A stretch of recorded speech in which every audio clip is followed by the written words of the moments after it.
It's time for Losses Above Replacement, the best baseball podcast to grace your ears, with your hosts, Alex. Plus, I have so many questions. Also, where's my car? Splash. Strive to love something as much as my grandmother loves buying new crock pots.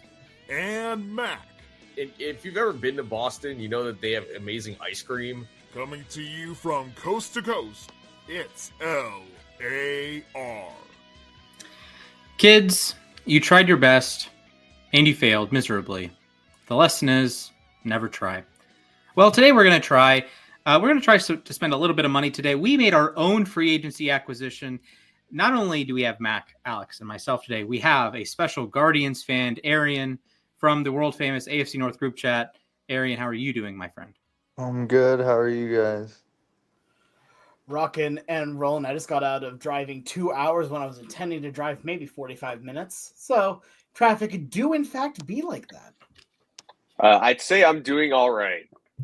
Let's just put it that way. Some things happened in the sports world this weekend. It was pretty cool. I'd say yeah. I would like to hear Alex, you and Mac get 15 seconds on Syracuse, Washington State right now. Go. Kyle McCord is playing. That's all I got. Okay, Syracuse in the is landslide. the GOAT. John Mateer is better than every player. There's the 10 seconds. Let's go. Okay. I'm glad I support a team that is whose football mascot is just a literal orange. Otto, man. We will respect Otto. No, we will not. Yes, we will. We're going to respect the world famous Orange Men. Shout out to my mom. Anyone is wondering about the IU logo on my T-shirt, this is from Olympic Trials, but my brother did go to IU. IU is also in the college football playoff with my beloved Boise State Broncos, and I have booked my plane ticket, my hotel room, and my ticket to the game. Arian can confirm all of those things. What a time to be alive. I will be there live watching my boys play in the Fiesta Bowl. I'm so excited. Wait a minute, is IU? Sorry, where you say IU, is that the opposite of Hey yo? Hey yo? Fair enough. Man. Fair enough. We do have a lot of money changing hands this offseason.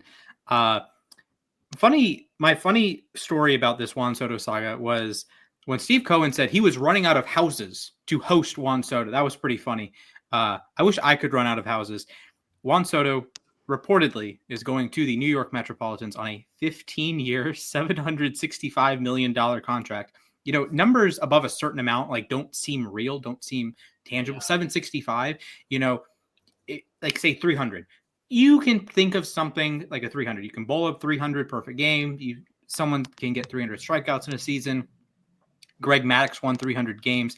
765 is not a real number for baseball terms. The highest we go for home run counting is 762. The highest we go for wins is 511. $765 million. At least 700 for Ohtani last year was a round number. 765 is often la land. So Mac, as the proud owner of Juan Soto, Juan, how are we feeling? I'm feeling pretty good. I'll say that much. I'll say this, that Sunday night, the longer things dragged on, the more convinced I was he was going back to the Yankees. I was out with my parents and my brother and his two kids, and we were really just like, man, I don't know if Soto's going to come to the Mets. Like, it just seems like, they're really just stalling. Like, we thought he would announce his decision, 3 days ago. Like, something's got to be up. And then, that night, there are more reports coming out like, all right, maybe the Mets do have something. Maybe they up their offer. Sure enough, he takes the $765 million. The crazy thing is, it's $765 million before you factor in incentives and before you factor in that there is a clause after 2029 where the Mets have the option to up the average annual value an extra $4 million, which would bring the total worth of the contract before incentives to $805 million. SNL had a zinger in the cold open last week. With Juan Soto on talking to the church lady played by Dana Carvey, and Marcelo Hernandez is playing Juan Soto, And Churchley asked him, so why don't you, maybe, use that money for some less fortunate people? And Soto goes, oh, yeah, I could sign with the Mets. Well, it was kind of I'm not going to lie, kind of a low blow with the Mets right there. But that is 100% a low blow, but I respect the hell out of it. That's a good one. I'm not going to lie, though. Even as a Mets fan, I had to laugh at that. But yeah, this is crazy. Steve Cohen said today it's really a pinnacle moment for the franchise, and I agree. The tides are sort of turning in New York. There's still a lot of work to do for the team, but yeah, pretty excited that Juan Soto is actually a New York Met and not just an MLB The Show. There you go. Alex, Soto was never really in the running to go to Seattle. John Stanton's 1 year, $1 contract didn't persuade him. You sure? Believe it or not, actually, no, they did make an offer on him. It was $15 for 765 years. The guy stopped a little bit. Better than the Dodgers offer of deferments until the end of the times. Yeah, like I said last week. Yeah, till the end of time. No, I mean, yeah, I'm with Mac on the front of I'm excited to play as him more in MLB The Show now at this point, but the thing that I'm at with this is that everyone knew it was going to be one of the New York teams. Like, I mean, yeah, a few people had, oh yeah, maybe the Dodgers could, do more of their deferred money schemes. Maybe, teams like there could be just one that comes out of nowhere, like with Ohtani going to the Angels back in the day. Like there could be a random suitor out there, but everyone was pretty certain it had basically come down to just the Yankees and the Mets. And I'm honestly really happy that he went to the Mets over the Yankees. Like we saw purely for the sole purpose of this, that it's now fun to see what the Yankees are going to be like without Big Bopper 1, Big Bopper 2 on their team. Like, yeah, they're still going to have, Judge and Giancarlo, but Juan was the one that put them all kind of together, was the glue to it a little bit more, in my personal opinion on it. But now we get to see him on a new team, which I'm going to be honest, the team has a lot more personality, a lot more fun. I don't think anyone can really deny that the Mets have more fun, I think. But regardless of that point, I think that when it comes for this, he's a perfect fit for them. This is a deal that is going to go down in history, just like we talked about last year with Ohtani's deal. What still surprises the heck out of me is that we have already reached a contract that is larger monetarily wise than Ohtani's. Like we were talking last year that when Ohtani signed, we were not going to see a $700 million deal for probably another few years at the very least. It took less than 1 calendar year for us to see Ohtani, or about 1 calendar year, for us to see a number larger than $700 million. Yes, I know that the annual value is less for Soto rather than Ohtani, but the fact is, this is still $765 million. When you are getting closer to the number of millions than the amount of Pokemon that there are at this point, you're getting to some pretty absurd numbers at this point. Like you said, Splash, it almost doesn't feel like a real number at this point. It just feels like you're just adding on more and more and more, and to the point it just becomes irrelevant almost. Am I saying it's irrelevant? No, I would love to have even legitimately 1% of what he is getting. But at the same time, like looking at everything that's going to be going on right now, this was the big story going into this free agency period. Like, yes, there's Roki Sasaki that we're going to talk about potentially later. Maybe it's just me talking about it. Who knows? We knew that, a lot of the starting pitchers were going to be going around. Soto was the number one, like the biggest domino to fall. And now we get to see what he does in Queens. Absolutely. So, Arian, we're going to go to you. How does it feel that one player will make more than the Guardians will for a decade? Yeah, well, I'm glad that he's out of the American League. It's nice to see for the rest of his career. To me, it's a massive overpay, but when you are an incredibly rich human being bidding against other incredibly rich human beings. You can overpay all you want, you still get the talent, and it's not like they're gonna stop spending. So yeah, just to keep it short, I'm glad he's out of the American League, and yes, I believe it's an overpay, but like, why wouldn't he overpay? You get arguably a top 3 player in the game for the next 15 years.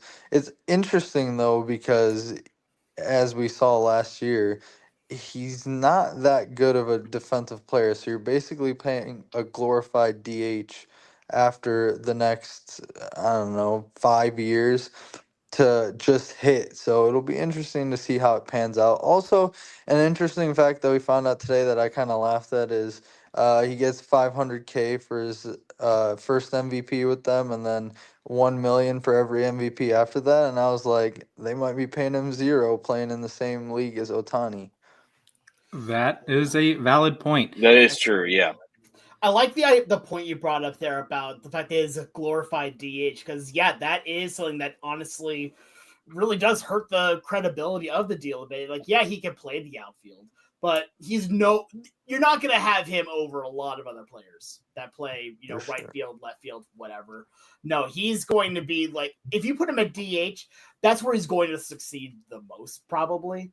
So the fact that you just now paid $765 million for Edgar Martinez is kind of incredible on that. A more power hitting Edgar, I should say. I will say that I think that what will probably happen first before he becomes a full-time DH is they're going to try to teach him first base, I bet. I feel like that's a common transition for outfielders once they no longer can really play the outfield. Like, I'm sure we're going to see this with Aaron Judge at some point, especially because of how big he is. Like, they'll try to move him to first base before converting him to a full-time DH. I'm sure at some point, and this was my one concern with Soto, is that his defense is not great. Like, it's never been that great for his career. Obviously, they are paying him for his bat, and by a lot of metrics, he even underperformed his metrics last year. Like, it's crazy. His expected slugging percentage was over 600. His expected batting average was like 314. But they're paying him for his bat. I think, yes, eventually you'll probably see him try first base, then become a DH. But it's just like you were saying, Steve Cohen is the richest owner in the league. And I think the only way they were going to get Soto was by offering him as much as they could. I mean, the Yankees offered him $760 million and were not willing to go any higher. Steve Cohen was willing to do whatever it took to get him, even if it meant maybe overpaying a little bit. I mean, I think that between his bat and what he's going to do for, ticket sales, merchandise sales, etc., I think it's going to be well worth it. Listen, you'd rather overpay and get a top 3 player in the league than not pay enough and lose a guy. Yeah. So nothing wrong with it. I have a hypothetical for you guys. Yeah. It's 2004. You are talking to the Boston Red Sox, and you're telling them, hey, David Ortiz, you tell him exactly what's going to happen. You're going to win the World Series in 04. You're going to win the World Series in 7. You're going to win the World Series in 13. He's going to hit 500 home runs for your club. He's going to be a future Hall of Famer. He's going to be an iconic member of your society. Do you pay him a 15-year, $765 million deal to get 3 World Series, have all the iconic moments, and the World Series drought for Boston's a little bit different than New York? But would you do that for David Ortiz? Question real quick with it. Is this inflation? Yeah, I was going to ask. Yeah, this if you're the Mets and you saw the future and you saw 3 World Series rings, Ortiz didn't win an MVP, but he was pretty close. Soto playing the outfield, doing what Ortiz did, might win an MVP or 2, etc. I think the money value, we're going to look at it now and say, oh, that's too much. Yeah, I mean, sure, it's a huge number, and that's bigger than anyone else in the sport. And $56 million or $51 million per year, that is absurd. That is, teams will send out lineups the entire season that are like $20 million. It feels like. Heck, the Tigers felt like their entire active roster could have been like $30 million at one point. But I have one positive for the Mets and one negative for the Mets. Positive for the Mets.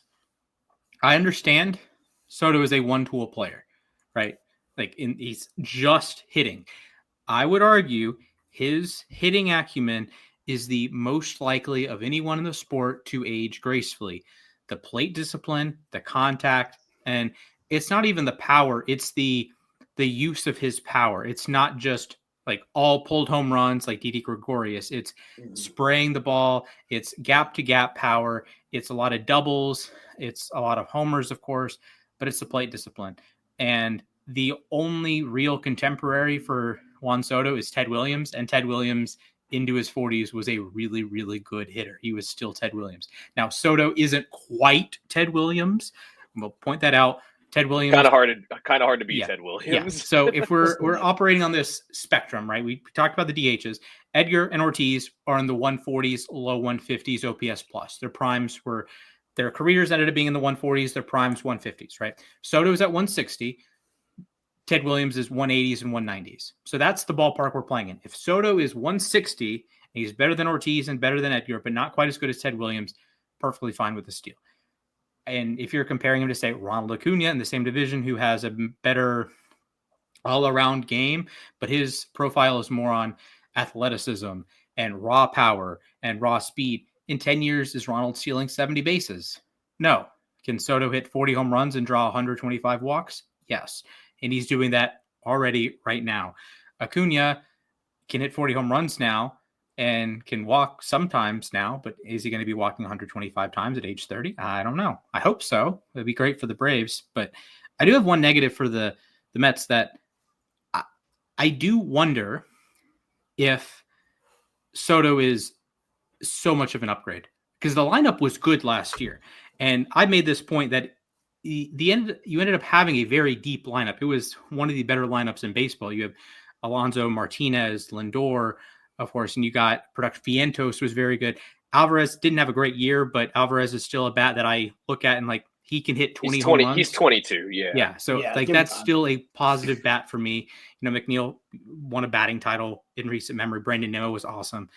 So I do wonder if the marginal, if that's worth the improvement, and then your pitching is taking a bit of a nosedive. You do get a full year of Senga, but you lose Minaya, you lose Severino. You're bringing Clay Holmes to be a starter? Question mark. I don't know exactly how that's going to go.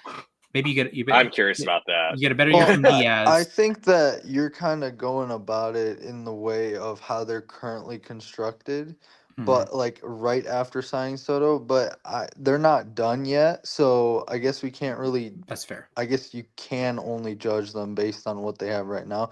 But they're going to add pitching. They'll add another bat or two. So I just don't think they're done yet. That's fair. Here's the thing with talking about the lineup, though, is that Alonso's a free agent right now, so we don't know if Alonso's going to come back. If he comes back, great. If not, I'm sure there's a pivot plan here. Maybe you move Vientos to first and get a third baseman. But comparing the Juan to Soto transition done early, yeah.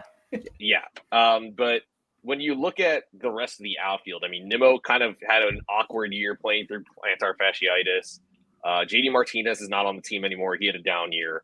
Starling Marte was better than he was in 2023, but still he slugged under 400.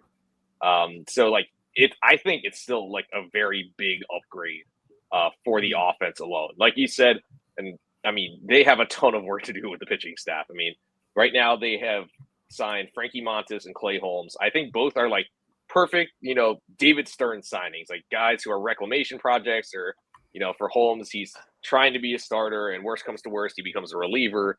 But really, I think assuming they are able to bring back Alonso, and if not, I'm sure they have another corner infielder in mind. I think it takes an already good lineup to being a great lineup. And I think it can go a long way. I mean, they made the NLCS this year. They took the eventual world champions to Game 6.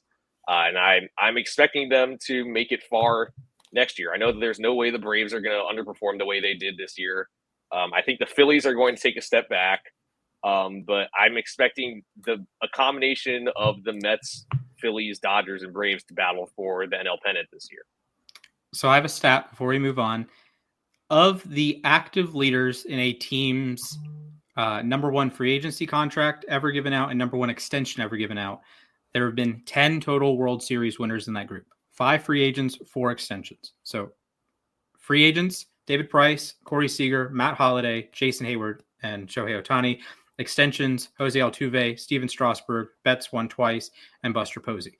So this is it's not a guarantee. When you give out these big contracts, it's not a guarantee to win. And I will say that's not an entirely fair point because Juan Soto physically cannot have won a championship with the Mets. He hasn't played a game with the Mets, right? Or Luis Severino has not played a game with the A's. He cannot win a championship with the A's yet. Maybe one day. I don't know. And then there's some other ones. And sometimes you get replacements, right?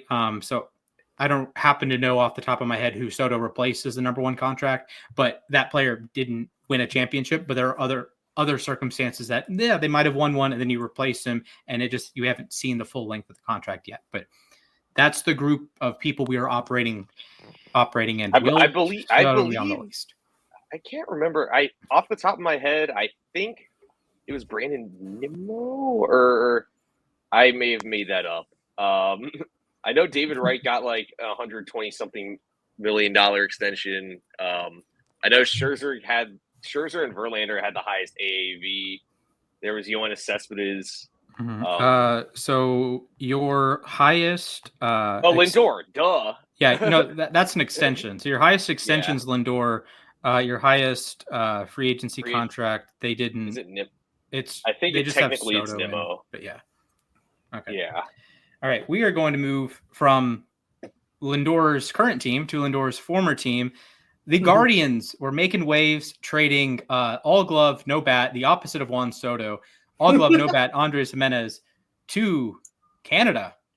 He's going to play in the same infield as Vladimir Guerrero Jr., at least for a year. Then Vlad is going to get $400 million to play for the Dodgers. Please, no. do not put that in universe, dude. Do not put that evil on us, Flash. Don't you do that. Vladdy landing spots are going to be so interesting because he plays first base. And like at least with Soto, you can plug him in either corner or potentially first base. But Vladdy, it's like he's going to play first base only. He's going to go to the Mets after they don't re-sign Pete. I'm open to it. All right. We are down to just 3. Boy, what'd you just do? It's true. All right. Arian, break it down. Andres Jimenez to the Blue Jays.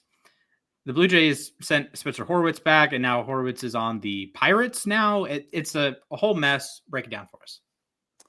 Okay, so just looking at the baseball side of it, I've heard a lot of it from the fan base that based on the baseball side of it, it's a good move, right? So the way Jimenez's extension was, it was backloaded. So the last 3 years of his deal are going to be $23 million apiece.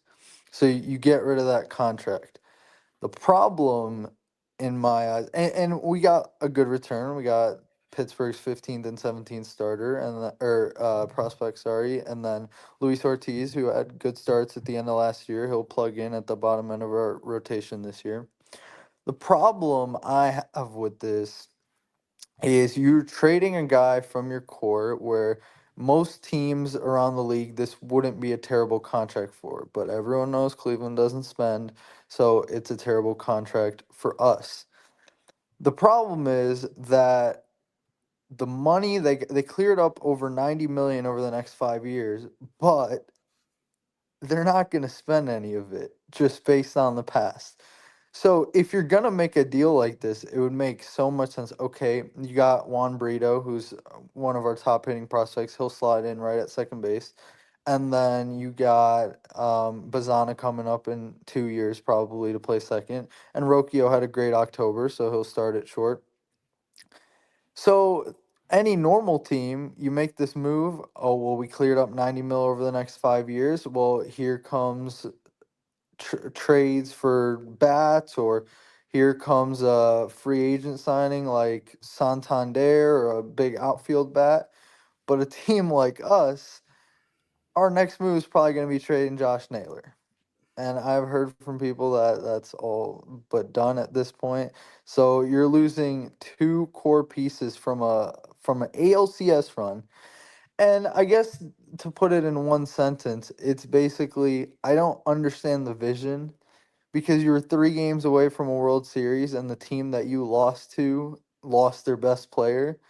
and you trade your 3-time Gold Glover, All-Star, Platinum Glover, and great clubhouse guy, and you're gonna trade your All-Star first baseman, which is around like 50 home runs between the two of them, and you get a back end starter, and you're probably not going to do anything with the money you cleared up. So I just don't understand the vision. The trade in itself was fine, but when you make an ALCS and you have the largest attendance since I was 3 years old, you should probably be keeping your core together and then also adding on.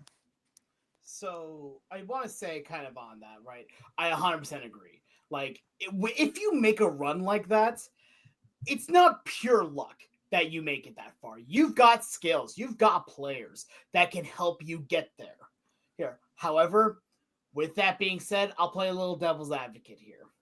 Looking at it right now with the American League Central, it's one of the weirdest divisions because you have the Tigers that you don't know what they're doing. How, like, legitimately, they had to go on a completely incredible run just to make the playoffs here. And there weren't any other teams in the Central besides that and the Royals. The Twins, no.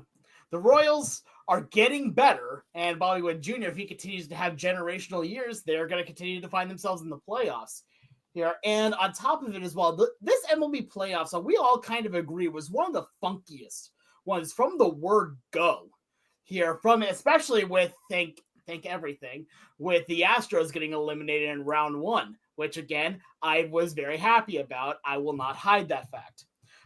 I don't think that overall, when you look at the team, when you look at the Guardians here, I don't know if you see how much, not you specifically, I talk about like just in general, how much we see and how well do they honestly match up when it comes to some of the other teams in the American League, specifically going into World Series type contention. I'm not saying that they won't do well. They just proved that they did. And that's why I would want to see them continue to get stronger overall more than anything. But if you're not willing to spend, why not sell high, right? And that's what I don't like. Again, if you have money with it, 100% you're not selling. You are going for everyone you possibly can be. But if you're not willing to spend the money, sell high to wait for your prospects. Yes, and I agree with that, right? But the point I'm trying, the reason I would disagree with that is because, okay, let's say we love our middle infield prospects, all right? We got Brito, we got Bazzano, we got Martinez and Freeman and all those guys who can slot in there. Anybody, so you make the trade, sure. So if you look at the organization, like depth-wise, prospects, whatever, what has been a week? We haven't had a outfielder hit 20 home runs since Michael Brantley back in the last time he wasn't hurt playing for us, and he's like 2 years retired, has a ring with another team. So okay, outfield power is your problem. So if you sold high on Jimenez and said, okay, we'll play Brito, and then you reallocated that 90 million to a Santander or trading for a Rooker or another big outfielder with pop, sure, I 100% agree with you. But if you're just going to trade a piece for no reason and get nothing back from it, and you're just going to keep rolling out prospects again, then what have we done with the 200 million that our superstar franchise player left on the table? Like, he was promised that we would spend money on other guys to get him help. They've gotten lucky with player development. I guess it's not luck because it's a skill to develop players the way we do. But they've developed players and then they lose them anyways, and they don't sign any veterans. So I just don't see it. They're kind of just hoping get to October and then pray you get lucky one year. I'm going to throw this out there. The Guardians traded Francisco Lindor for Andres Gimenez. That's basically a trade, right? Lindor, last 3 seasons, 18.5 F4. That's 5th in baseball. Andres Gimenez is 10th. You lose 1.8 F4 or B WAR behind Francisco Lindor. The Guardians got that part. Like, they moved the deck chairs around on the Titanic. They didn't win anything, neither did the Mets, but they didn't win anything, but they moved the deck chairs around. They saved money on Lindor. They got just about Lindor WAR. Not quite the same shape of that. Jimenez, of course, all All Glove and mediocre hitter over 3 seasons. Lindor, one of the best players in baseball. Coming at it from a Jimenez perspective, he's a player who has not hit for power the last 2 seasons, had some power in 2022, got on base a lot, helps leading the league in hit by pitches. And the last 2 years, it's just been a struggle at the plate, has hit around 250. And if you have an ISO around 100, you need to hit like 280, 290, 300 to be, approach being an average hitter. And Jimenez hasn't done that. But the rest of his game, in an inverse of Juan Soto, he is a phenomenal base runner. He is one of the best base runners in the American League. And he is as good defensively as anyone in baseball. Like, he's on the Brenton Doyle, like, echelon of defensive players to me. Just absolute wizard at second. And perhaps he plays shortstop with Toronto and you get even more defensive value out of him if he's a plus shortstop as opposed to being a plus second baseman. And I agree with Arian here that, like, trading Jimenez is not a problem, but it's reallocating the resources. If you don't reallocate anything, kind of what's the point? Because you're saving money, yes, and you're going to have your prospects, and that saves, your $23 million a year or whatever over, like, Jimenez to Bazana. Bazana will be more productive at the plate. I'm comfortable saying that he will be more productive at the plate and not going to be as good as with the glove, but you'll take the offense if he's at least average defensively or a tick below average. That's fine at second. You'll take that, and you're saving $20 million on the spot anyways. But where is that $20 million going? Is it going into the Dolan's pocket? It looks like that's what it's going to do now, when it could, like you said, go to an outfielder that the Guardians, they don't trot Miles Straw out there anymore, but the Guardians trotted out Miles Straw over and over and over and over and over. And I could say over about 500 times and barely encapsulate the point that they don't value offense in the outfield, and maybe they should perhaps value it a little bit.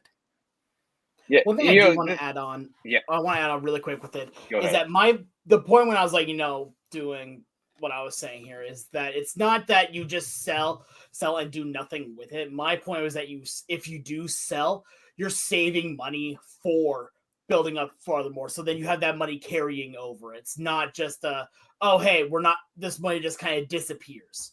It doesn't just disappear. It now goes, and you hold that to it right there is the problem, is that it does disappear. Like, it just so they traded Lindor because they didn't want to pay him, didn't reallocate any of that money. Then they signed Jose for like 150, 180 million less than he could have gotten market value. Didn't reallocate that.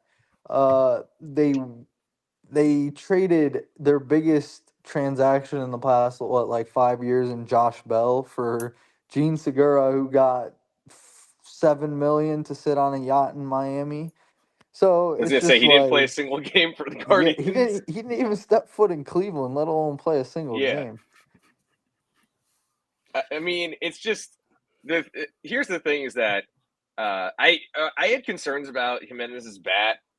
Even when he was a Met, that was like a concern the club had with him. I was pretty impressed with him as a rookie, but 2022 there were red flags that he was going to regress. I didn't expect him to regress this much, but he's one of those guys. He's kind of like, Andrelton Simmons or Kevin Kiermaier, where if they could just hit league average, they'd probably get MVP votes every single year. I mean, 20 defensive runs saved this year, 21 outs above average, 3 straight Gold Gloves. I mean, he does everything you could ask for defensively. The part that confuses me is when I saw they were getting Horwitz back, I was like, all right, that's like a solid move. They're going to be cluttered. Maybe they move Naylor now. That's what's going to happen. They're going to move Naylor. But no, they immediately move Horwitz, which confuses me because he's the younger player who I think showed a ton of upside during his audition with the Blue Jays this year. And, I mean, he was basically, besides Vladdy, he was Toronto's best hitter last season. And they immediately flipped him. I understand they needed arms because, last year entering the postseason, it was basically Tanner Bybee that in the rotation. Matt Boyd, who now is on the Cubs. But, I mean, Ortiz is a solid pitcher. I watched him pitch for Pittsburgh. He has good stuff. But it's a weird move. I think the Guardians do come out on top. I can explain why we flipped him. So the reason they flipped him is just where he played. So he He wouldn't start at first for us because Manzardo's locked up there for the Manzardo next too, yes. 5 years, My right? boy. And then if you say you want to play him at second, well, Juan Brito just had 20 homers and 41 doubles in the minors. He's ready, so he'll slot in at second. Rocchio just had an incredible year at short, or incredible postseason at short, and he's a solid defender. So he's going to slide in. So there's just nowhere for him to play. He's 27 and Brito's 23. So Brito's going to slot in there. And then you flip him and you get two good young rookie arms from the 24 draft. And you also get Ortiz, who can slot in at the bottom of your rotation and eat innings, and maybe with some high upside, the way he pitched the end of last year, he can help out a lot. And at the very least, he can hold it down until Bieber comes back in probably July. Yeah, and I have a number of questions on what the Pirates are doing. I mean, they're supposedly putting Mitch Keller on the block and Jared Jones on the block. I mean, I'm beyond confused with that organization. But I mean, I think overall, like on paper, Cleveland comes out on top here. I get the sentiment about Jimenez. He was a fan favorite, and like I said earlier, he's great fielder, arguably the best in the game, definitely the best at second base. So I'm curious to see how he does in Toronto. They stick him at second or short. Sounds like they want to move Bichette, but I don't know if anyone wants Bichette right now, coming off a pretty down year. But it's definitely a trade that took me by surprise. Sorry, guys. I actually got to go, but it was really good joining you guys and talking at least the guards, which was sweet. But yeah, thanks for having me. Yeah, thanks for coming on, man. Thanks for coming on. Yeah. Right, when the Guardians make another big move, aka nothing, we'll invite you back. Yeah, for sure. Hopefully in a week we'll have Sean Manaea in the rotation. I don't know about that. All right, guys. Have a nice one. All right. Have a good one. All right. I like the move for Cleveland. It's, but again, like Arian said, if you're reallocating the resources, I'd like the move.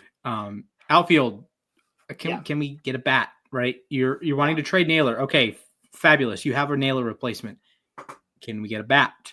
Yeah. You know, like Stephen Kwan. Okay, great. He's in left field. Good bat. I'll say good bat. He's sort of the Jimenez idea that you have to hit 300 to be, if you're not going to hit for much power, you have to hit for 300 basically. Okay, fair enough. He's a great base runner, great fielder. Center field has been a lacking spot since basically Grady Sizemore. And right field has been a revolving door of disaster, basically. Will Brennan was there. SpongeBob was there. He won a playoff game. Yes. Yeah, SpongeBob was there. Yeah. Oscar Gonzalez. So gotta figure something out there. And if you're gonna go trade Josh Naylor, that's your second best bat behind Jose Ramirez. So Cleveland, figure it out. I understand you get pitching, and Cleveland has a pitching factory, and getting Ortiz in there will help, and getting these Pirates prospects in will help. I get that, but you have a chance to have a stranglehold on the division. Mm-hmm. The Tigers have like two good players. The Royals have more than Bobby two Wood good players. Bobby Wood Jr. and friends. They have a Bobby Wood Jr. Yeah, so you have Bobby Wood Jr. and friends, Tarek Skubal and friends, the disaster twins, and then the worst team in the history of baseball. I want desperately for like to have Dodgers versus Royals as a World Series, purely so that we can just remake the meme from Avengers where it says, "We have an army, we have a wit." Yes, I love that. Exactly. It would be better if it was like I wish there was a player like in soccer. There's a Hulk, like actual Hulk, Brazilian soccer player. I wish there was a like the Incredible Hulk like nickname. John Kenzie Noel. If his last name wasn't Noel, I think he'd be a pretty good candidate. Tyler O'Neill is jacked, by the way. New Oriole. Oh yeah, 100%. He could be a nice Hulk stand-in. Mm-hmm. The Canadian Hulk. No, I just invented a nickname. We already know who the Hulk is at this point. It's obvious, and he's been in baseball for a while. It's obviously our man, our boy. It's Daniel Vogelbach. Look at that man. He's jacked beyond all belief. Whoa. All right. We respect Bartolo Colon. I do respect Bartolo Colon. I do too. From one Braves pitcher to another former Braves pitcher, Max Fried, 8 years, $218 million to go to the Bronx. I'll give you the rundown on Fried because I watched him pitch for the last 8 seasons. I'll put it to you this way. Since the Braves moved to Atlanta in 1966, here's the comprehensive list of players who threw more innings as a member of the Braves and had a lower ERA than Max Fried. Greg Maddux. End of list.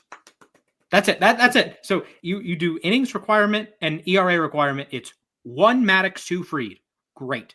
I will point out Fried had an ERA above 5 in October. So Yankees fans, relax. He did win a World Series, but relax. There were a couple seasons. Max Fried was the reason the Braves did not win a couple times. I'm going to point that out. But just really just a throwback pitcher, I would say. If you liked watching, 90s and 2000s pitchers that just battled and got you 18 outs, got you 21 outs. Max Fried could finish games too. So if there's some low pitch count games in there, 80 pitches into the 8th inning, 9th inning. He had a Maddux recently, a couple shutouts, a couple complete games, and he's a throwback guy. And sometimes you get the batted ball luck, like the Padres playoff game, that you just get a bloop single here, a misplay, like an error sort of play, misplay, and all of a sudden it's a 5-run inning, then he's out of the game. That can happen because he doesn't have the overpowering stuff, but the curveball is elite. He mixes his pitches really well. He doesn't have overwhelming velocity, but he can take it up to 98, 99 when he needs to. And he's a really good pitcher, one of the best lefties in the game. And it's a tough loss for Atlanta. It was expected. Don't get me wrong. It was expected. And Atlanta has the horses to patch together Fried's 34 starts, even if it's not Max Fried or a lefty at all. But $218 million is a lot for Max Fried, and he's already into his 30s. That's my concern here isn't necessarily the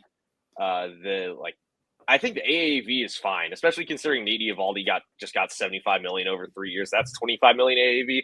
I mean, Max Fried is only getting like $2 million more that on average. My concern is the 8 years. He is going to be 31 before next season. Turns 31 next month, actually. And you are going to be paying him until he's 39. So that's my one issue. His numbers are way better than I remember. I knew he was a great pitcher. I did not realize how low his career ERA was, 3.07. His strikeout to walk numbers are good.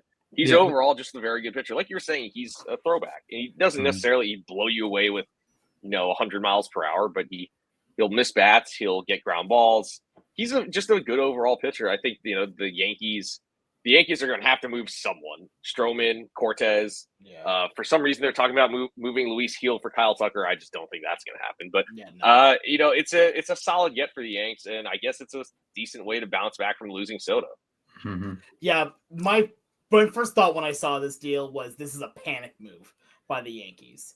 Like, the Yankees just lost out on Soto. We need to make a big splash. We need to get someone to help. Well, what do we need? What do we need more? We need pitching. Yeah, we need some hitting, but gosh, if we can get another ace starting pitcher to go along with it, that's going to help us out even more. This really just felt like they pulled the trigger on the next available option after Soto. Like, I don't mean, next available option as in position-wise. I'm talking about, like, what was their next big target? And, like, all right, we lost out on Soto. We have to get this. So I think it may have been a bit of an overpay. Just in the idea of the fact that it's going to be for this long. Remember, he's going to be pitching until he's 39. Like, if the contract holds out the way that it is. Which, I mean, in this day and age never is, but that's a different story. So, right now, I think it is a good move because you are getting a very, very good, reliable starting pitcher. But was it your biggest issue? Was it your big issue that you really needed to focus on? And the fact that this deal happened legitimately less than 24 hours after the Soto deal broke, I think kind of helps my point a little bit. Yeah, it does feel like a bit of a Yankees tax. I would argue the Mets and the Dodgers have I'm not going to say this issue, but their contracts, it just feels like they're 10% bigger than everyone else, right? If Fried went to, say, the Phillies, I probably would have leapt off the balcony. But let's say he went to the Phillies. That would have been like 7 for – it would have been fewer years. It would have been less money. It would have been like less of a shock value. But when you mess with the big dogs, you mess with the New York teams, you mess with the Dodgers, it's like everything gets an extra year, an extra $50 million. It's just everything like it just starts adding up. And Max Fried's going to have a lot of good innings for the Yankees. I don't know how many he's going to have after 2028 or so. But I will point out, if there's a lefty I would give an 8-year deal to out of this crop of recent lefties that includes the Rodon that the Yankees also signed. Like Snell has been on the market multiple times. Jordan Montgomery, a World Series champion. Fried's the one that I would be a little less hesitant, I guess, because I guess I watched him for 8 years, but like he wins in a throwback style, the grind it out. It's not the crazy stuff, although he has a great curveball. It's not the crazy velocity, although he has good velocity. It's the command. It's the I am going to get you out mentality that I think some pitchers lack sometimes. This is what makes like Skeens so great, that he has the crazy fastball and the electric stuff, and he has the FU mentality. Fried has the FU mentality, and I think could work in New York. It could work in New York. Okay. I'm interested to see it. Any other transactions we would like to talk about today? Garrett Crochet. Garrett Crochet is another lefty. Give Lee some notes on real quick before we head on to trivia. Yeah, Garrett Crochet. That was nuts. I know. Here's what happened with Garrett Crochet.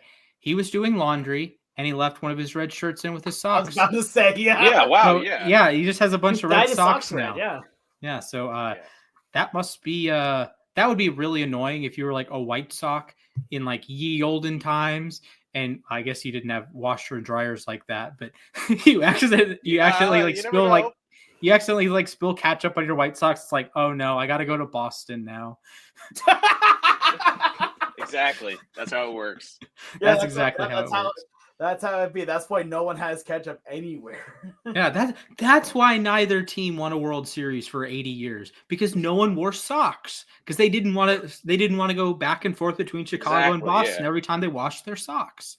My bro, there's a Ross Dress for Less probably everywhere, man. You can just buy some new socks. Oh man, not pay a huge trade package for them. That's crazy. All right, Garrett Crochet, a breakout season last year, all-star, otherworldly talent. Finally pitched. Like this was like he wasn't quite the like this top prospect type, but at least like in 2024 terms, like not a Paul Skeens, but was awesome, just diabolically good from the left side, crazy fastball, and the cutter as well, and just bam, gonna just like take you and take your wife as well, and then the White Sox are like, we're going to lose 120 games. We're not going to damage the asset here. And they flip him to Boston. They get Kyle Teal back. One of and Braden Montgomery. Oh, nice move there. He's from A&M, right? Yes, he's an A&M. The College World Series. Yep. So Teal was one of the Red Sox big 3 prospects, at least in my eyes, with Anthony and Marcelo Meyer. Those guys fluctuate. But so big get for Chicago. When you're good in 2030, you might want to check out some Charlotte Knights games here in the next couple of years. But Chicago, you're stuck in the dumps. You traded your best player, or co-best player with Luis Robert. Boston, I like it. You get another pitcher. This is a staff that last year was really good. And then the wheels came flying off, and it was a disaster. They made me look really, really bad on multiple occasions. Screw you. But we're back. We are back on the Andrew Bailey for President train. Yeah, I think, this is the thing with the Red Sox is that they had the prospect depth to give up, because with Roman Anthony and Marcelo Meyer and Christian Campbell, I was thinking that at least one of those guys would get dealt in this deal. And it sounded from the start that all 3 of them, or at least 2 of them, were going to be included in the package. Like that's what the White Sox were asking for. It sounded like the Red Sox backed off of trade talks because of that. But Teal, I wouldn't be surprised if Teal is in the majors this year for Chicago. I mean, they're struggling. They're a struggling franchise right now. Teal made it to AAA. I think did pretty well. I mean, he put together an .819 OPS, and he's a catcher. He can play the outfield a little bit. He was a baller at UVA. So I could see him potentially making the majors. And Braden Montgomery got hurt late in the season for A&M. That's why he didn't play any pro games, but he had good numbers in the Cape League. So I, given the state of the White Sox, I would not be surprised if Montgomery also ends up in the majors. And the other piece, Chase Mideroff, I think is a solid get. He doesn't hit for a lot of power, but he draws walks. So I think it's a pretty decent return for the White Sox. Maybe it's a little less than what they wanted originally, but I think this could be a win-win. Yeah, I think right now that this is a move. You know that feeling when you hyper focus on something so hard and then it just nothing happens. The moment you forget about something, it immediately happens. Mm-hmm. That's what this felt like, right? Again, going back to everything going on during the trade talks, is everyone's going, where's Crochet going? Where's Crochet going? Where's Crochet going? Well, he's going nowhere except to the bench. But because they didn't want to hurt the assets. And now it's like, okay, well, we have all these other moves. Oh, we forgot about Crochet. Oh, he's on the Red Sox now. Okay, fun. Like, this is a good move for the Red Sox. Don't get me wrong. They know that they are going to be competing, and they know that the Yankees just got a lot weaker without Soto. They have a major chance in this division now. The Rays are a team that I can never accurately predict. I've said before that they will do horrible, then they'll make a World Series. I said that they'll do great and somehow will be the White Sox. Like, it doesn't make sense with that, so I'm not even going to bother putting a prediction out with them. It's fine. The Orioles are the biggest threat in that division. I feel comfortable saying that. Sorry, Yankees fans. Sorry, Red Sox fans. I'm not actually sorry. But with this being said, like, this is a move that makes you better. This is a move that outright helps your pitching core, which, let's be honest here, that pitching core is terrible. That is not a pitching core that can work out in the playoffs, in my personal opinion, unless you're the Tigers that have this magical run. You had to get some more starting pitching help, and you win big, and I respect that. What I'm going to be curious of next is I don't think they're done. I think this is a precursor for them getting more arms, whether it be through free agency signing or through trade. This is the thing. Boston can hit. That's for sure. I feel like they're sort of the inverse of the Mets, where the Mets need more pitching. Or actually, no, they're very similar now that I think about it. Mm-hmm. I was about to say the way. I started saying something, and I was like, who am I thinking of right now? Mariners. The 2024 Braves. I think it's the Mariners. It's the Mariners. That's who I was thinking of. Hey, at least the Mariners could hit. The 2024 Braves couldn't.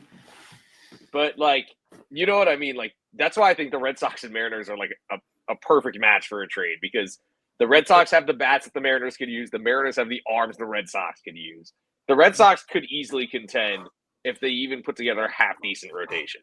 And bullpen. The bullpen was a disaster last year. I am just so happy that fans do not decide the trades. Because if you did. Really? Really, Alex? Sure. My everything. I have seen some of the worst trade scenarios. My God. Braves would have traded Matt Olson the second they got him, because fans would have been mad after Freddie left. Oh my gosh. There was one I found. I'm not trade going Julio. to point out the name of this person for privacy's sake here, but said that that Castillo and George Kirby would be the same equivalent value of Tristan Casas and a AA player that is not a top 100 prospect. And for that, I have to say to you, what drugs are you smoking? Can I please get them? I do not condone drug use, but after what the hell you just said, I think I need some. What the actual hell? Here, again, we're fans too. Yes, we're reporters. Yes, we're writers. We're fans too at the same thing. So I'm not, even a lot of ours things, I'm like, maybe not. But if you ever want to just feel any lack of empathy for the world itself, go on X, go on Twitter, and just see what people have for trade scenarios. And you'll realize that people really overvalue their own things. Facebook is even worse, man. Oh, God. Braves Facebook is the worst. They all think Ronald sucks. Mets Facebook, dude. I saw someone literally. So remember how we were talking about Juan Soto earlier? I saw someone like, I don't know, an hour ago called David Stern's Dumpster Dave. What? He just gave out the biggest contract ever. My brother in What? Christ. He just spent all of the money. He just spent over 700 times what your lifetime net worth will be to one man. That's Exactly. a good one. He's a Ah. one of one, you could say. He is truly a one of one. Yes. And that's Soto. LAR merch coming soon. I'm kidding. Can we partner with Tops for one of ones? That would be pretty cool. That'd be fun, actually. All right. Any final words on any transaction? Crochet, Freed. I think we're running out of time. We should probably move on to trivia. All right. It is trivia time, boys and girls. We have a new segment. It is called Rounding the Bases. Oh no. There are 4 mini sections. I'm not a base runner. Yes. So this essentially, it ends up being 4 strikes. Usually we play 3 strike games. This is essentially 4 strike games, but you get 1 strike per category. You get to start level 1, first base. To get to first base, you have to name Guardians players who have hit a playoff home run. You get a point for each one of those you can name. Level 2, when one of you gets it wrong, the other person can get 1 extra point. But then we'll move on to level 2. Level 2, you have to name players who have had a 30-30 season. You get 2 points per player you name. And the person who gets one wrong first, the other person can name 1 extra player, get 1 extra set of points. Level 3, you have to name members of the Braves 2021 World Series roster. You 3 points per. Again, same rules apply. Level 4, Mariners to win the Gold Glove. And same rules apply, but you get 4 points. Quick, to the point, no lollygagging. This is at Mac, no lollygagging. No That's my favorite part. Yeah, I know, but no ums and uhs. We're going to do this quickly. Darn. So, Yeah, Alex, please choose a number between 1 and 10.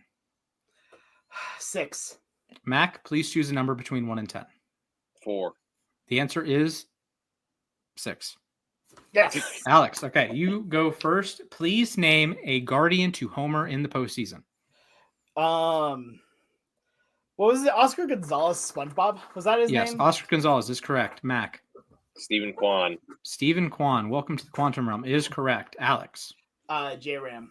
Jose Ramirez is correct. Mac. Brian Rocchio. Brian Rocchio is correct. Alex. Mike Zunino. Mike Zunino is incorrect. Mac, you may get... Yes. Mike Zunino is incorrect. Oh, that's what's in with the Rays. Sorry. Okay. Mac, you may get 1 more point here. Pick another player. I lost my train of thought entirely. Rajai Davis. Does he count? We're including the past. Okay. Yeah, this is just all time. Perfect. Yeah, this is all time. Oh, dang it. Yeah, so 55 available. All right, Mac wins round 1, 3-2. I have a score here. All right. Good job. Now we are heading to the 30-30 club. Also, that trivia segment, first base, was brought to you by Arian's favorite team. Section 2, Mac, you will begin. Players who have a 30-30 season in MLB history. Go. David Wright. David Wright is correct. Alex. Shohei Ohtani. Shohei Ohtani is correct. Mac. Grady Sizemore. Grady Sizemore is correct. Alex. Curtis Granderson. The Grandy Man is not correct. Mac, you may get 1 more player. Slammin' Sammy Sosa. Sammy Sosa is correct. He did it twice. I don't know why I thought Curtis Granderson. Huh. I didn't steal 30. Pretty sure. I don't know either. He hit over 40. So yeah, no, I just always thought he had more stolen bases than that. All right, Mac takes a 9-4 lead, getting 3 players for 2 points apiece. Alex just don't brings worry, home I'm gonna win 1 the Gold Glove player. round. It's fine. Maybe. Alex, name members of the 2021 Braves World Series roster. Jorge Soler. Jorge Soler is correct. Mac. Eddie Rosario. Eddie Rosario is correct. Also, the previous segment was brought to you by Francisco Lindor. Alex. Travis d'Arnaud. Travis d'Arnaud is correct. Mac. Dylan Lee. Dylan Lee is correct. Alex. Ozzy Albies. Ozzy Albies is correct. Mac. Jock Peterson. Jock Peterson is correct. Alex. Austin Riley. Austin Riley is correct. Mac. Charlie Morton. Charlie Morton is correct. Alex. Max Fried. Max Fried is correct. Mac. Freddie Freeman. Freddie Freeman is correct. Alex. Will Smith. Will Smith is correct. Mac. Drew Smiley. Drew Smiley is correct. Alex. Oh my gosh! Now we're getting to like the hard parts here. Gotta give me a name. Yeah.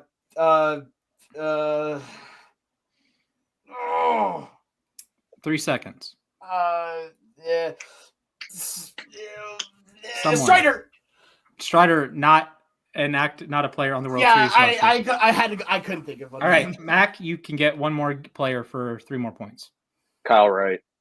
Kyle Wright is correct. So Alex go. got 6 players. That is worth 18 points. Good job, pal. Mac got 7 players. That is worth 21 points. So he takes I'm losing, but this is fine. And he takes a 30-22 lead. We're not done yet, Alex. You just have to win Gold Gloves by 2 points. Yeah, but that doesn't. With how the game works, that doesn't. I can't. You can't do that. Maybe I can give you an extra incentive. Okay. I don't know. I don't know. Mac, please name a Mariner to have won the Gold Glove. Cal Raleigh. Cal Raleigh is correct. Alex. Ken Griffey Jr. Ken Griffey Jr. is correct. Mac. Julio Rodriguez. Julio Rodriguez is not correct. What? Alex. Oh, man. Okay. Well, first off, Ichiro Suzuki. That is correct. I'm an idiot. Can I just keep naming a bunch of them? Yeah, go ahead. Okay. J.P. Crawford, Ty Correct. France, Dylan Moore. Whoa. Ty France is incorrect. It ends in a Yeah, tie. he won It ends in a tie.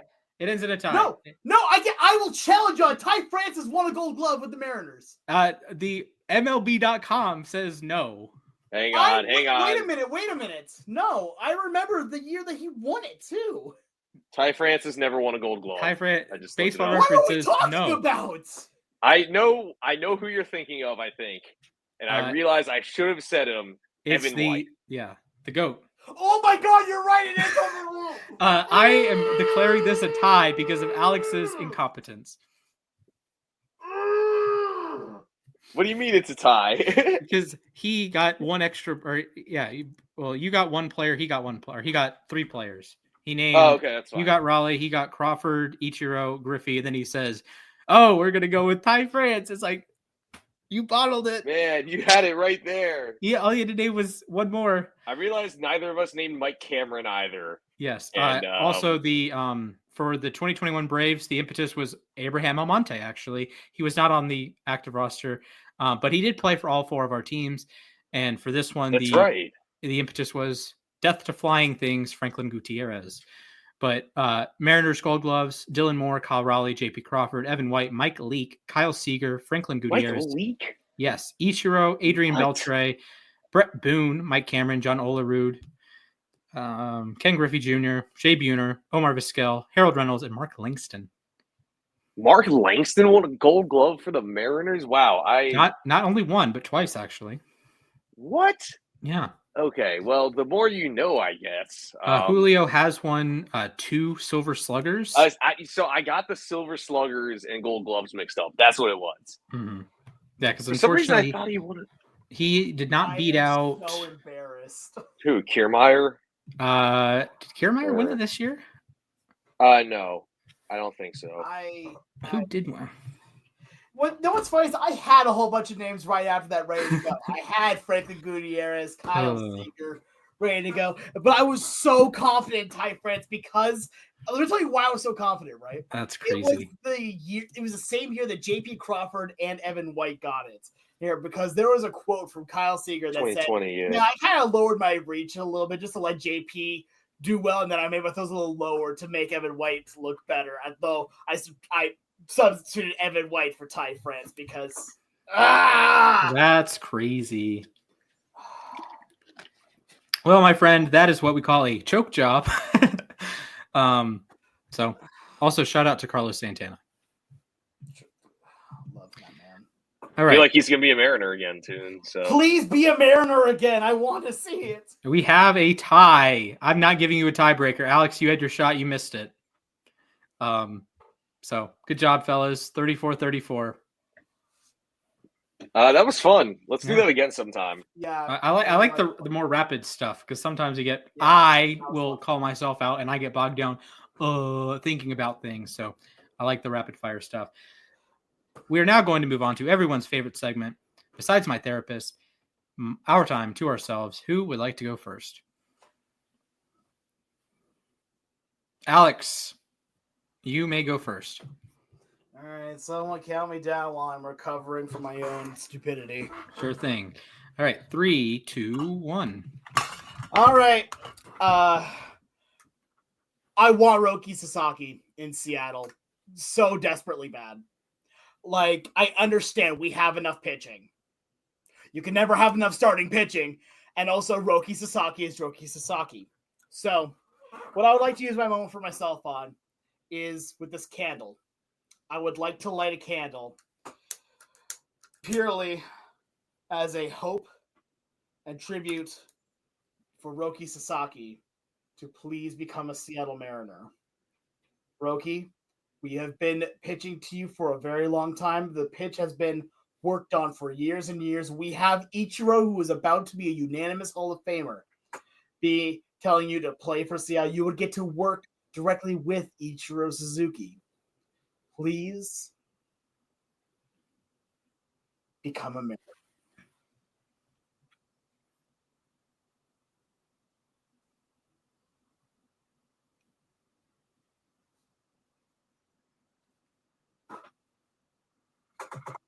I'm glad we got the on camera. That was pretty nice. Nice. Yep. All right, solid. Mac, would you like to go or would you like me to go? You can go ahead. All right, count me down, fellas. Your time begins in 3, 2, 1, go! Ladies and gentlemen, boys and girls, I am going to Glendale, Arizona to watch my beloved Boise State Broncos play in the Fiesta Bowl. Woo! They are 3-0 all-time in the Fiesta Bowl. They beat Oklahoma in 06 and TCU in 09 and Arizona in 14. I'm very excited. Hopefully they can go 4-0. They'll play the winner of Penn State and SMU. I have some positives. Number one, they avoided Texas and Georgia. Number two, I've never seen Penn State win a big game, so beating SMU would be the first. Beating Boise State would be the second. Congratulations. SMU, they balled out against Clemson at the end, man. They were down 17 in the fourth quarter, came back, tied the game. Clemson's, oh my God, that kick from the kicker, I'm going to botch his name. My apologies. Clemson kicker makes from 56 to send Clemson to the college football playoff. Absolute baller move. I hope he never has to pay for a drink in Clemson, South Carolina. Duh. So craziness in college football, but I will be there. I'm so excited. I get to see my beloved Broncos play in person for the first time ever. Moving up the trip actually from 10 months. I could have seen them last year. They were actually in Georgia, but I was in South Carolina and then Maine at the time. And then this year they're going to play at Notre Dame, and I would like to go to that game. And they just made the college football playoff, so I'm going to move the trip 10 months earlier. So bang, bang, bang. Go Broncos, baby. Yeah, that's sick. I mean, I'm excited for you. Like, Yeah. This is going to be so cool. Yeah, I mean, LAR on the road, they even though deserve it's their not spot. baseball. Yeah. I mean, LAR on the road just means we're on the road. So Yeah. Yeah, exactly. Also, I don't think Ashton Genty's going to win the Heisman. I understand. I get it. But he had a phenomenal season, and he's worthy of being second place. And I think a lot of years he would have won it.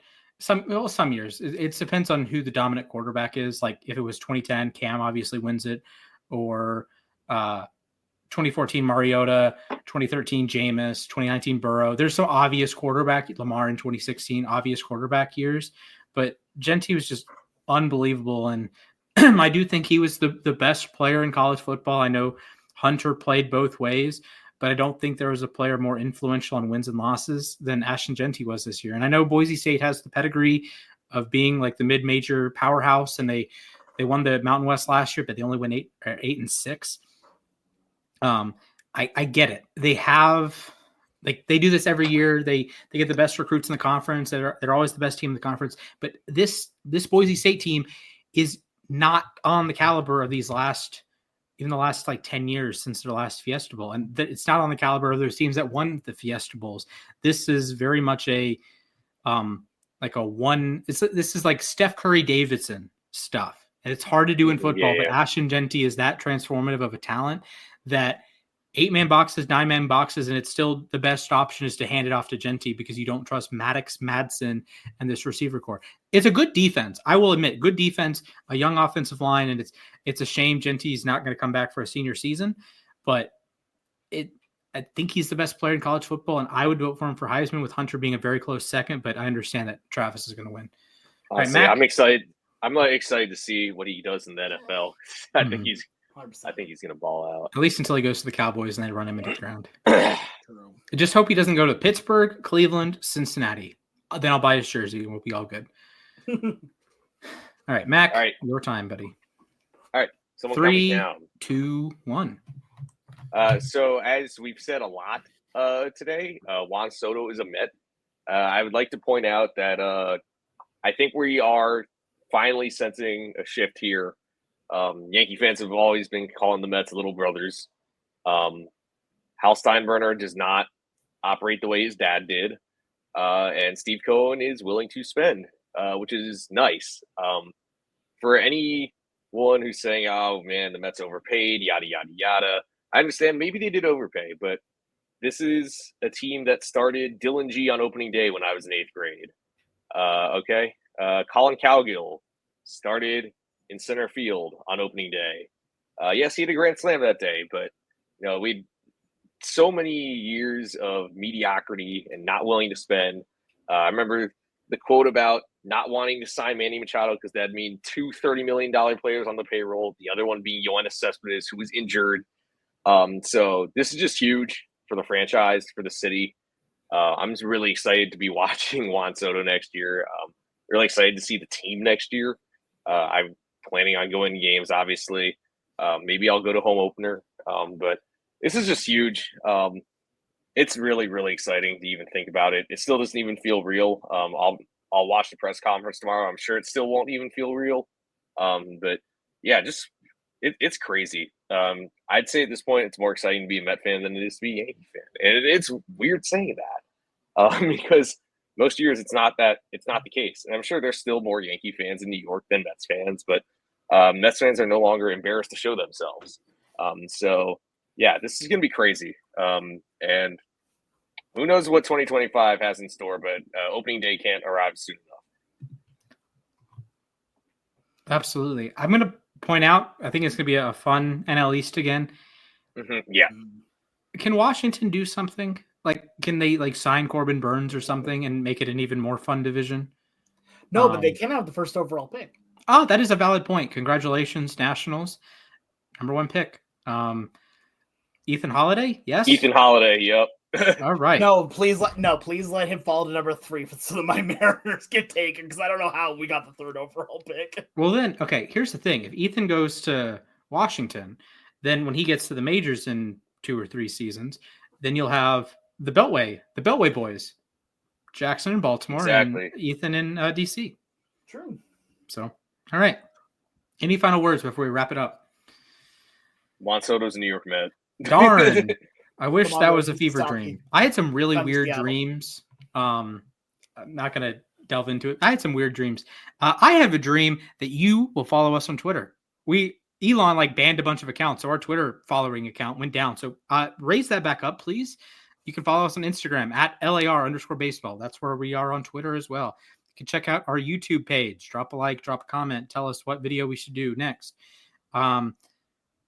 And follow us or subscribe to the podcast, Apple Podcasts, Spotify, wherever you get your podcasts. Leave a 5-star review, YouTube as well.